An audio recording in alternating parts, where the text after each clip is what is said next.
अनि खुट्टामा बोकेर जाने भने एउटै हो रेर लगेर अनि रुखमा गएर अनि खान्छ कहिलेकाहीँ यही खान्छ नत्र कहिलेकाहीँ रुखमा लिएर जान्छ यिनीहरूको पनि गाड हुन्छ है हजुर त्यो आगाको हेर्नुहोस् त आगाको अलि उता गएको छ नि यत्रो गाड देख्नुहुन्छ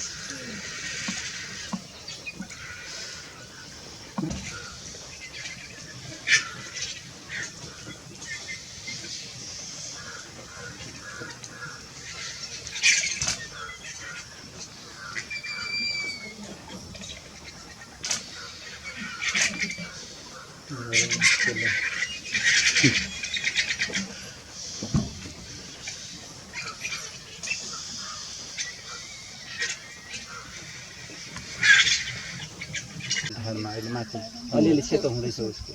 अनि तलपट्टि पखेटा मुनि पनि अलिअलि चाहिँ बार व्हाइट बार धेरै भयो भने त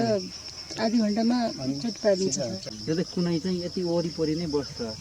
अब दुईटा हामीलाई चाहिँ थ्रेट देखेको एउटा चाहिँ वाइल्ड गिद्धको पनि ह्याबिट चाहिँ किल हुने हैन त्यो यहाँ ह्याबिचुअल हुने त्यो चाहिँ क्याप्टिभको त अझै चाहिँ अब किनभने एउटै खोरमा राखेको उनीहरू चाहिँ यहाँ आएर पाइसकेपछि यहाँ वरिपरि बस्ने केही